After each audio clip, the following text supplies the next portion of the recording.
दोस्तों, आज इस वीडियो में मैं आप लोगों को प्रैक्टिकल में टाइमर का कनेक्शन करके भी दिखाऊंगा और स्टेप बाय स्टेप आप लोगों को मैं जिस तरह से समझाऊंगा, चाहे आपका डॉल कनेक्शन हो, सबमर्सिबल पंप हो या स्टार्ट डेल्टा स्टार्टर हो, चाहे कोई भी जगह में कैसे भी आपका टाइमर लगा रहे, आप एकदम जीरो होके कोई भी टाइमर का कनेक्शन भी कर सकते हैं।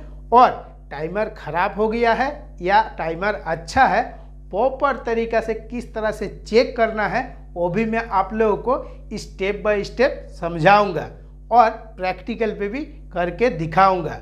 नमस्कार दोस्तों, प्रैक्टिकल एक्सपीरियंस टेक्नीशियन तपन यूट्यूब चैनल में आप लोगों का स्वागत है। आज कुछ नया सीखते हैं।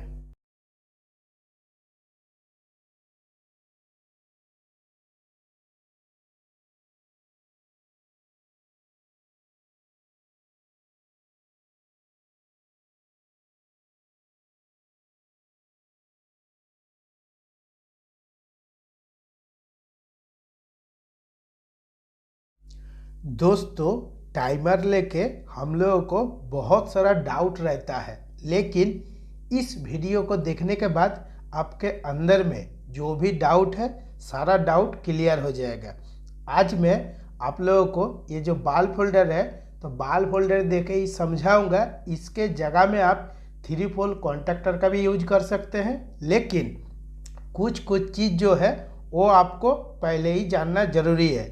जैसे आज मैं जो कनेक्शन आप लोगों को टाइमर का बना के दिखाऊंगा, ये आप लाइट के लिए भी यूज कर सकते हैं, कोई डॉल स्टार्टर के लिए भी यूज कर सकते हैं, सबमर्सिबल पंप के लिए भी यूज कर सकते हैं। तो पहले टाइमर का जो मेन पॉइंट होता है, मेन पॉइंट को समझना पड़ता है, क्योंकि देखिए ये जो हमारा हाथ में टाइमर है, ये टाइमर हमारा कितना वोल्ट का है, 240 वोल्ट एसी का। तो ये चीज़ आपको पहले देखना है, ठीक है। कोई भी टाइमर को जब आप चेक कीजिएगा तो पहले आप वोल्टेज देख लीजिएगा। इस जगह में क्या होता है दोस्तों, जो हम लोग इंडस्ट्रियल में ड्यूटी करते हैं, कोई टाइमर में देखिएगा इस जगह में आपका 110 वोल्ट लिखा हुआ रहता है। तो 110 वोल्ट टाइमर को अगर आप 240 वोल्ट में चेक करिएगा तो आपका क्या होता है, तुरंत आपका टाइमर ख़राब हो जाता है। और ये जो टाइमर है, ये देखिए एक सिंबल भी दिया हुआ है, स्टार का भी सिंबल दिया हुआ है और डेल्टा का भी सिंबल दिया हुआ है। मतलब कोई भी आपका जो स्टार डेल्टा का स्टार्टर रहता है, इस पे भी आप आराम से यूज कर सकते हैं, लेकिन किस तरह से यूज करना है ये जानना बहुत ज़रूरी है। जैसे आज मैं इस टाइमर के बारे में जिस तरह से आप लोगों को समझाऊंगा, चाहे कोई भी टाइमर रहे, आपको कनेक्शन करने में कभी भी कुछ दिक्कत नहीं होगा। और अपने आप अंदर से देखिएगा बहुत टाइप का कनेक्शन आपका टाइमर के ऊपर लेके आ जाएगा। जैसे ये हमारा टाइमर है, ठीक है। तो टाइमर में जो A1 और A2 है, ये हमारा कॉइल है। जैसे मैं आप लोगों को बताया हूँ, चाहे कॉन्टैक्टर रहे, टाइमर रहे, कॉइल में सप्लाई देना जरूरी है। कॉइल में आपका सप्लाई पहुँचेगा तभी आपका ये टाइमर काम करेगा, ठीक है। और ये जो 15 नंबर और 18 नंबर, ये हमारा क्या है, ये हमारा NC पॉइंट है। मतलब जब हम इस टाइमर में सप्लाई देंगे तो तुरंत अगर हम एक बाल फोल्डर का कनेक्शन करेंगे तो ये हमारा लाइट तुरंत जल जाएगा। इसी को हम लोग क्या बोलते हैं, NC में कनेक्शन देना। और NO में किस तरह कनेक्शन देना है, जैसे 25 और 28 है, इस टाइमर के लिए NO पॉइंट है। तो अभी हम लोग कनेक्शन किस तरह करेंगे, तो कनेक्शन के बारे में बहुत आराम से आपको जानना पड़ेगा। जैसे ये टाइमर है, तो टाइमर को हम लोग पहले क्या करते हैं, पहले टाइमर को खोलना पड़ता है। ये जो ढक्कन है, ये साइड में आपका लॉक दिया हुआ रहता है, ठीक है। और नहीं तो ऐसे डायरेक्ट खींचिएगा तो ये साइड वाला जो लॉक है, ये लॉक आपका टूट जाता है। अभी ये जो टाइमर है, मान लीजिए आप कोई घर में चाहे फ्रिज हो या सबमर्सिबल पंप हो, इसमें आप यूज कर रहे हैं, या कोई डॉल इस कनेक्शन में आप यूज कर रहे हैं। इस टाइमर को किस पर्पस के लिए यूज कर रहे हैं कि हम कोई भी मोटर को 30 सेकंड हो या 60 सेकंड हो या 50 सेकंड हो या 1 मिनट हो, ठीक है। तो 1 मिनट तक हमारा मोटर चलेगा। मोटर चलने के बाद ऑटोमेटिक आपका मोटर बंद हो जाएगा। ये कनेक्शन इस टाइमर में आप आराम से कर सकते हैं। और एक कनेक्शन कर सकते हैं कि जैसे ही हमारा तुरंत मोटर बंद हो जाएगा तो हमारा एक लाइट जल जाएगा। मैं दोनों कनेक्शन आप लोगों को करके दिखाऊंगा। तो दोस्तों जैसे मैं टाइमर में यहाँ पे आप लोगों को बताया हूँ कि 15 और 18 ये हमारा कौन सा पॉइंट है, एनसी पॉइंट है। तो इस पे भी आपको सेम टू सेम मिलाना है। देखिए ये हमारा 15 नंबर है, 15 नंबर और 18 नंबर, तो ये हमारा हो गया एनसी पॉइंट, ठीक है। और ये जो 25 नंबर है और 28 नंबर है, ठीक है, ये हमारा है एनओ पॉइंट। अभी इस टाइमर को चालू करने के लिए सिर्फ ये जो A1 देखिए यहाँ पे दिया हुआ है A1 A2, ठीक है। तो ये जो A1 और A2 में आप अगर सिर्फ 230 वोल्ट सप्लाई दे दीजिएगा या 240 वोल्ट सप्लाई दे दीजिएगा तो ये टाइमर ऑपरेट नहीं होगा। टाइमर को आपको काम कराना पड़ेगा कि किस हिसाब से आपको काम कराना है। तो इसीलिए दोस्तों इस जगह में आपका साफ साफ लिखा हुआ है कि 15 नंबर और 25 नंबर में अगर हम लोग जैसे फेज सप्लाई देंगे तभी हमारा क्या होगा, 18 नंबर और 28 नंबर में आपको सप्लाई मिलेगा। किस तरह से मिलेगा, जैसे जब हम सप्लाई देंगे, ठीक है, मतलब ये टाइमर जब हमारा ऑन होगा, ऑन होने के बाद पहले क्या होगा, पहले जो 18 नंबर है एनसी पॉइंट इसमें सप्लाई आएगा, ठीक है। और जब आप जितना सेकंड में सेटिंग कीजिएगा, जैसे 20 सेकंड हुआ, 60 सेकंड हुआ या 50 सेकंड में सेटिंग कीजिएगा, 60 सेकंड के बाद क्या होगा, 28 नंबर में सप्लाई आएगा। तो इसको हम लोग कनेक्शन किस तरह करते हैं वो पहले एक बार जानना बहुत ज़रूरी है। तो इसका कनेक्शन के लिए पहले देखिए ये जो आपका छोटा सा लूप है, ठीक है, ये सब लूप आपको पहले टाइमर में कनेक्शन करना है, उसके बाद आपको कनेक्शन बनाना है। किस तरह से, तो इस जगह में हमारा साफ साफ दिया हुआ है A1 15 नंबर और 25 नंबर, मतलब ये तीनों में आपका लूप लगाना पड़ेगा, ठीक है। क्योंकि जो हमारा ये A1 है, A1 में हम फेज सप्लाई देंगे, ठीक है। तो अभी क्या करेंगे, अभी ये जो आपका A1 है, A1 से लेके ये जो आपका 15 नंबर पॉइंट है, 15 नंबर में एक वायर कनेक्ट करेंगे। इसलिए कनेक्ट करेंगे क्योंकि टाइमर का आउटपुट में हमको सप्लाई ज़रूरत है। तभी सिर्फ A1 और A2 में अगर आप सप्लाई दे दीजिएगा तो कुछ भी फ़ायदा नहीं होगा, सिर्फ टाइमर ऑन होगा, ऑन होने के बाद बंद हो जाएगा, लेकिन आपको पता नहीं चलेगा ये टाइमर हमारा सही है या ख़राब है। तो टाइमर को चेक करने के लिए मैं जिस तरह से आप लोगों को बता रहा हूँ सेम टू सेम आपको वायरिंग करना है। तो पहले एक वायर किस में लगाएंगे, A1 में लगाएंगे, ठीक है। तो A1 में एक वायर हम लगा दिए हैं। अभी ये जो हमारा 15 नंबर है, 15 नंबर में हमको इसी वायर को लगाना पड़ेगा, क्योंकि टाइमर को हमको चेक भी करना है और टाइमर को हमको काम पे लगाना है। काम पे लगाएंगे तभी क्या होगा, चेक प्रॉपर तरीक़े से होगा, नहीं तो नहीं हो पाएगा। और जिस तरह से दोस्तों मैं आप लोगों को बता रहा हूँ, चाहे कोई भी कंपनी के अंदर आप ड्यूटी कर रहे हैं या आप घर में कोई समरसेबल पंप में कर रहे हैं कनेक्शन, तो जिस तरह से मैं बता रहा हूँ कनेक्शन आपको सेम टू सेम करना है। तो A1 से आपका 15 नंबर में एक वायर लगा दिए हैं। अभी आपको दूसरा वायर भी लगाना है, किस लिए कि इस जगह में आपका दिया हुआ है A1 15 नंबर और 25 नंबर तीनों में लगाना है। तो 15 नंबर A1 में लगा दिए हैं और यहाँ से हम क्या करेंगे, और एक वायर A1 में लगाएंगे, ठीक है, A1 से 25 नंबर में लगाएंगे। जिस तरह से मैं बता रहा हूँ सेम टू सेम आपको करना है, तब क्या होगा, आपके अंदर में कुछ डाउट नहीं रहेगा, ठीक है। अभी ये जो मैं वायर लगा दिया हूँ, अभी इस टाइमर को आप जिस हिसाब से चेक करिएगा उस हिसाब से आप आराम से कर सकते हैं। देखिएगा जब हम लोग ड्यूटी करते हैं तो ये जो हम लोग शॉर्टिंग पॉइंट लगाते हैं ना टाइमर में, ये कोई भी टाइमर में आपका लगा हुआ नहीं आता है। और ये शॉर्टिंग पॉइंट जब तक नहीं लगाइएगा तब तक आपका ये टाइमर कोई काम पे लगने वाला नहीं है। सिर्फ सप्लाई दे देने से काम नहीं होगा, सप्लाई देने के बाद किस पर्पस के लिए आप यूज कर रहे हैं वो भी जानना बहुत ज़रूरी है। तो ये हमारा टाइमर का वायरिंग हो गया, ठीक है। मतलब जो लूप वाला पॉइंट है पहले ही जो लगाना पड़ता है, पहले हम लोग इसको लगा दिए हैं। अभी क्या करेंगे, अभी ये जो MCB है, MCB में ये जो कनेक्शन बना रहे हैं इसको चालू करके चेक भी करना है। तो इसके लिए देखिए ये जो आपका रेड कलर है ये हमारा फेज सप्लाई है और ये जो ब्लैक कलर है ये हमारा न्यूट्रल सप्लाई है। तो ये एमसीबी में पहले कनेक्शन करेंगे, ठीक है। और जब हम एमसीबी ऑन करेंगे तब ये सर्किट आपका चालू होना चाहिए।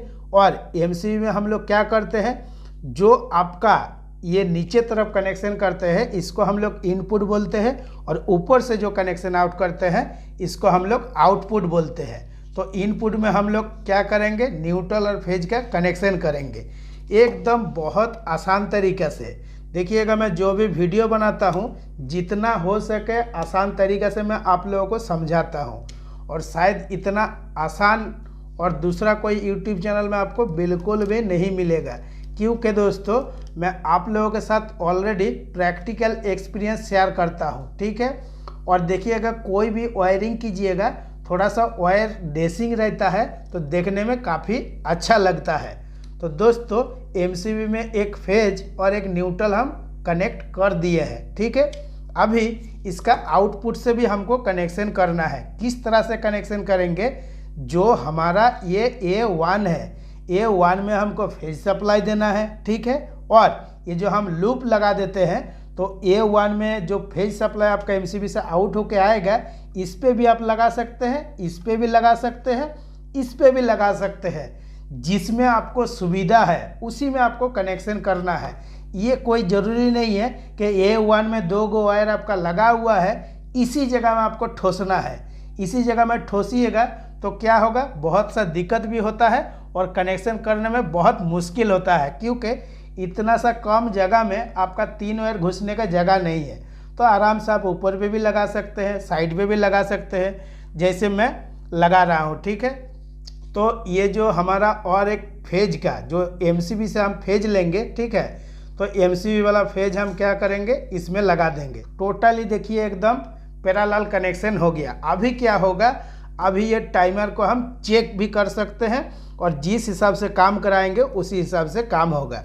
तो आपका जो फेज सप्लाई है एमसीबी का, इसमें हमारा फेज सप्लाई है, फेज सप्लाई के साथ फेज सप्लाई लगा देंगे। और दोस्तों जब आप कोई भी कनेक्शन कीजिएगा, फेज कनेक्शन के लिए आपको रेड कलर का वायर यूज करना है और न्यूट्रल का कनेक्शन के लिए आपको ब्लैक कलर का वायर यूज करना है। इससे क्या होगा, आपका कनेक्शन कभी भी गलती नहीं होगा। तो हमारा फेज का जो वायरिंग था ये हमारा कंप्लीट हो गया। अभी क्या करेंगे, न्यूट्रल का कनेक्शन करेंगे। तो सेम टू सेम एमसीबी का जो हमारा न्यूट्रल का आउटपुट है इसमें क्या करेंगे, आउटपुट से आपका एक वायर लगा के टाइमर का जो आपका A2 पॉइंट है इसमें आपको दे देना है न्यूट्रल सप्लाई, ठीक है। तो ये हमारा A2 पॉइंट है, इसमें हम न्यूट्रल सप्लाई दे देंगे। तो हमारा क्या होगा, ये टाइमर का वायरिंग आपका कंप्लीट हो गया। अभी इस टाइमर को हम जिस हिसाब से चाहेंगे उस हिसाब से कनेक्शन मतलब कर सकते हैं। अगर जैसे ये आपका 18 नंबर है, ठीक है, और ये 28 नंबर है, यही दोनों में हमको कनेक्शन करना है, क्योंकि हम इधर जो इनपुट में दिए हैं तो 28 नंबर और 18 नंबर आउटपुट निकलेगा, क्योंकि इस जगह में देखिए 18 नंबर और 28 नंबर लिखा हुआ है, ठीक है। कोई भी टाइमर रहे, टाइमर का साइड में किस हिसाब से आपका लिखा हुआ है, ठीक है, ये भी आप लोग एक बार पढ़ के देख लीजिएगा, तब क्या होता है कनेक्शन करने में आपको कुछ भी दिक्कत नहीं होता है। अभी दोस्तों ये जो हमारा बाल फोल्डर है, तो बाल फोल्डर का कनेक्शन बहुत आसान तरीक़े से करेंगे। एक वायर किस में लगाएंगे, एक वायर हम 18 नंबर में लगाएंगे, क्योंकि हम शुरू में आप लोगों को बताया हूँ 18 नंबर में एक वायर लगा दिए हैं, ठीक है। और एक वायर हम किस में लगाएंगे, ये न्यूट्रल वाला पॉइंट में लगाएंगे। अभी न्यूट्रल पॉइंट में लगाने के लिए हम इस जगह पे भी लगा सकते हैं और इस जगह पे भी लगा सकते हैं, जिसमें हमको सुविधा होगा उसी में हम लगाएंगे। और ये जो और एक बाल फोल्डर है इसका भी एक पॉइंट क्या करेंगे, जो 28 नंबर है, ये जो हमारा 28 नंबर है इसमें लगाएंगे, ठीक है। इसमें लगाने के बाद क्या होगा, जब हम चेक करेंगे तो NO और NC टाइमर का बहुत आसान तरीक़ा से आपका चेक हो जाएगा, ठीक है। और ये जो दोनों बाल फोल्डर है, ये दोनों बाल फोल्डर का एक एक पॉइंट में आपका न्यूट्रल का भी कनेक्शन देना है, ठीक है।